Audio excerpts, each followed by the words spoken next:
Gerry, this is the first time you've been in the chief driver's seat. How long have you been preparing for Apollo 12?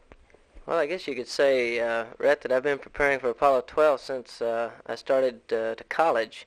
Actually, I've been preparing for 12 since I joined NASA in 1964, and I was named flight director about a year and a half ago.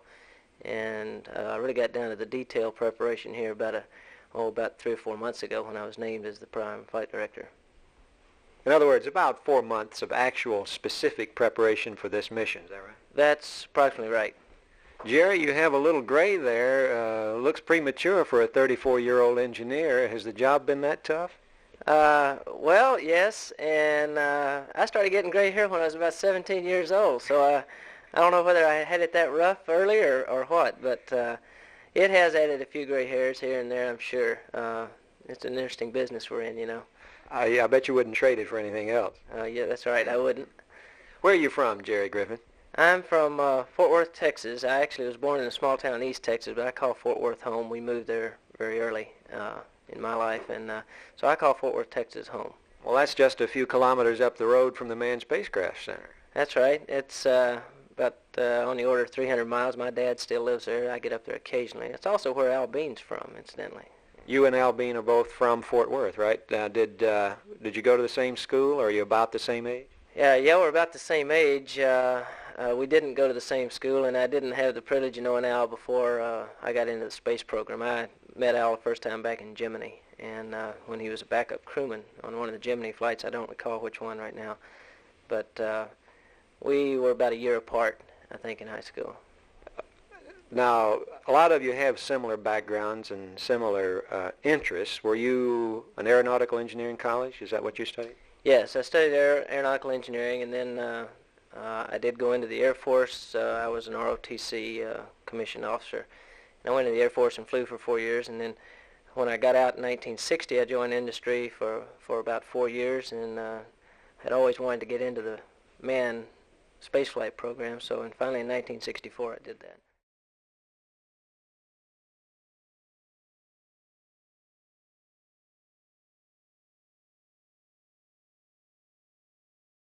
We won't have data on this burn until about midway through it, when Apollo 12 is acquired by the Hawaii station.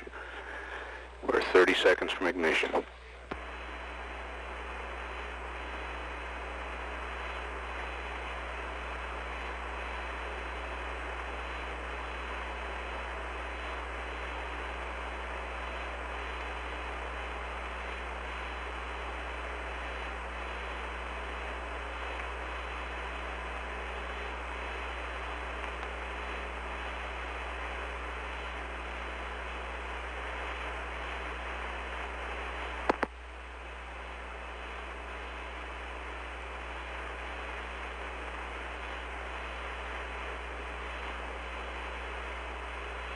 We should have ignition, but we haven't heard from the crew yet.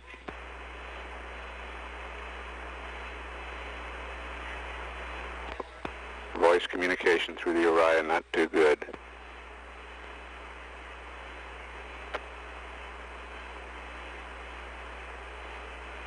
Should be 30 seconds into the burn now.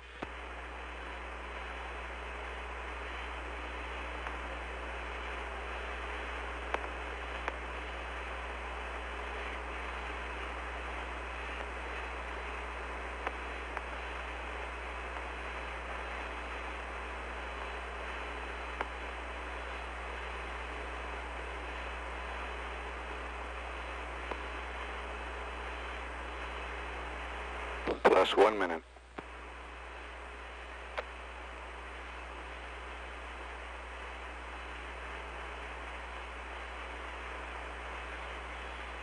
Hawaii due to acquire at 2 hours, 50 minutes, 22 seconds. We should get data then.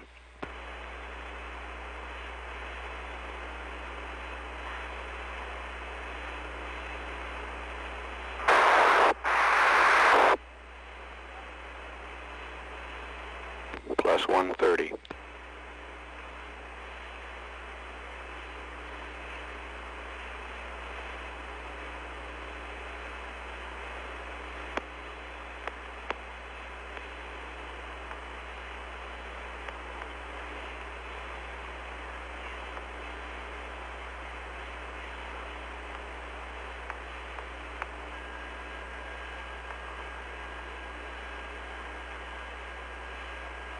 plus 2 minutes.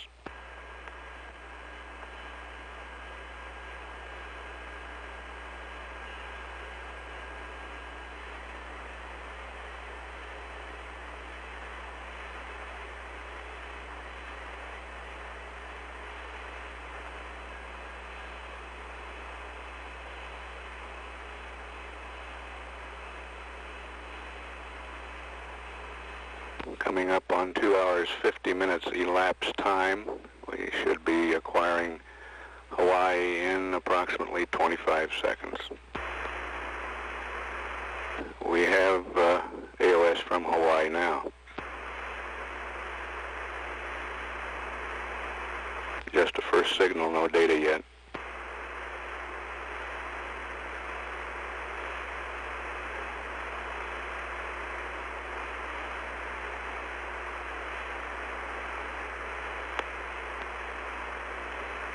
Booster says he has no data yet.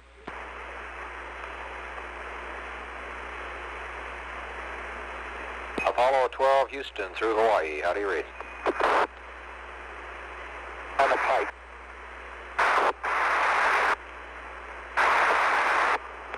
We have data and thrust is go. Burn looks good.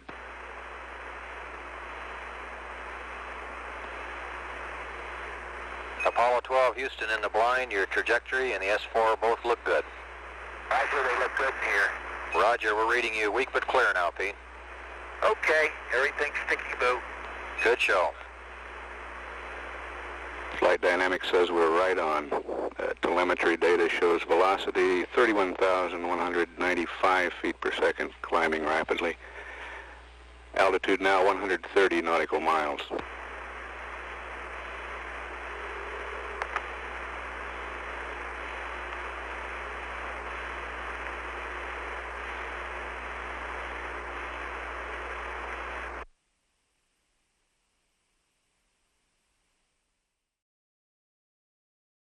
Now, were you a pilot? No, I was a radar observer, or actually I was called a radar intercept officer in the back seat of F-101 Voodoo type aircraft, air-to-air type intercept work. Then you didn't have the actual flying hours that would have enabled you to apply as an astronaut. No, I didn't. In fact, I qualified it in every way when I came out of college for pilot training, except for my eyes. My eyes were just barely off, about 20/25 as I recall. So it kept me from going to pilot training, but I could be a navigator type, which I actually did first, and then later radar intercept work. Well, you're just as deep into the space program now, whether you're an astronaut or not. The man calling the shots on this mission. How long have you been with NASA and the manned space program? About 5.5 years now, Rhett. I came here in June of '64, and have been in flight operations that whole time. I was in flight operations. I was a flight controller during the Gemini program, and started out that way in Apollo. And then just prior to Apollo 7 actually flying, I was named as one of the new flight directors, and that was my first mission, although this is the first time I've ever been the lead flight director. Review for us those other of the Apollo flights in which you have been a flight director. Okay, I was, as I said, a flight director on 7. I was a flight director on 9. And on 10, I sat out 8 and 11, and now I'm back in 12. You weren't really sitting out. You were working on future missions. That's right. In fact, I was already, at the time we flew 11, I was already working on 12. In fact, we flew a few simulations, actually, on 12 before 11 flew. So I spent most of my time during 11 trying to learn. Okay, now who will be the other flight directors with you on 12, whom we'll hear in the saddle there? Okay, you'll hear Cliff Charlesworth, who will be doing the descent, I know. You'll hear Glenn Lunny and Pete Frank. So that's the 4 of us on this. Gerry, you're chief flight director for the mission of Apollo 12. Which of the major events may we see you and your team in charge of? As the lead flight director, I'll be doing the launch and the translunar injection phases. I'll also handle both of the extravehicular activities on the moon. As you know, this both of the periods when the guys are outside on the surface. That's right. And I'll also do the TEI, the trans-Earth injection phase, where we actually start back for Earth. Now, Are you working in 8-hour shifts as in past missions? Approximately 8 hours. That varies a little bit sometime to make it come out even, but by and large you can say 8 hours. Now, Cliff Charlesworth is the flight director that will be doing the descent to the surface. Now, he was prime flight director on Apollo 11, as I recall. That's right. He was prime flight director on 11, and this descent is enough of a task that we figured we ought to put one flight director on that pretty much by himself, and that's all he does. We'll follow that same philosophy, I think, from here on out throughout the rest of the program. And in other words, since I'm prime on 12, there's a good chance I'll probably do the descent on 13, and kind of follow it right down the line each time. The lunar orbit insertion and the plane change that we're going to do photography after rendezvous off the lunar surface will be handled by Glenn Lunny. Glenn, if you remember, was prime on 10. Now the ascent and the rendezvous will be handled by Pete Frank, who is one of the newer flight directors that was named at the same time I was. Pete's also worked on about the same missions I have. And that's the team for this mission. All of you will be able to get a little sleep in there sometime, at least, during a 24-hour day. That's right. We, I guess as early as Apollo 9, finally went to 4 flight directors instead of 3. We found this worked a lot better. We've got 6 of us total, so we can play that game, and it makes the work-rest cycle something that's tenable. Gerry, explain a bit of the organization here at the Manned Spacecraft Center and how flight operations works. All of you, the men you've just discussed, work for Gene Kranz and in turn for Chris Kraft. Explain how you report to these men and what they are doing during missions like this. Okay, it's a good question. Actually, Gene Kranz is kind of a dual role. He is one of the 6 flight directors that I mentioned before. He's also our division chief. So, as the division chief, he reports to our directorate chief, who is Chris Kraft. Now, as you know, Chris, of course, has been in manned spaceflight since manned spaceflight was, and or is, and you are the men that he's trained. That's my point. That's right. In fact, the original flight director was Kraft. He was the only one that there was throughout all of Mercury and a large part of Gemini. So we've pretty well tried to shape ourselves in his image, and he's had a lot to do with shaping us. I hope we're all as capable as he is. I think we're getting there. Now, what does Chris do up there in the front office of flight director, of the flight operations during missions like this? He's really there looking over your shoulders, isn't he? That's right. Chris does a couple of things. One, of course, pre-mission. He's still our director of flight operations, and he's the man that we're responsible to directly. During the missions, he mans a console, actually right behind the flight director console, called the director of flight operations, and as a result, we have our management right at our back anytime we need them to help with a decision that requires some management. Right at your back, literally and figuratively. That's right. That's right. And sometimes we hear quite a lot from him. Other times, if things are going smoothly, of course, he's primarily just listening. Well, the expertise of all the old hands, it's all right there at your disposal, huh? When you're in the hot seat or in the saddle there as a flight director. That's right, and it's a very comfortable feeling to have those type of people behind you. We have, of course, the flight director is primarily responsible for the operation of that room, and he can always do that. But some of the stickier decisions, it's good to have men like Chris Kraft to help you. And how many men are there in the mission control, in the control room when you're conducting a flight, and how many people in other rooms support you? Rhett, in the control room itself, there's about 20 to 25 people. Now, it'll vary a little bit from phase to phase because there are some positions that aren't manned at one time or another. But on the order of 20 to 25 people report to the flight director. And supporting actually those 20 or 25 people in our back rooms, there's probably another 60 to 80, depending on the phase. So at any one time, the flight control function itself is probably staffed by close to 100 people.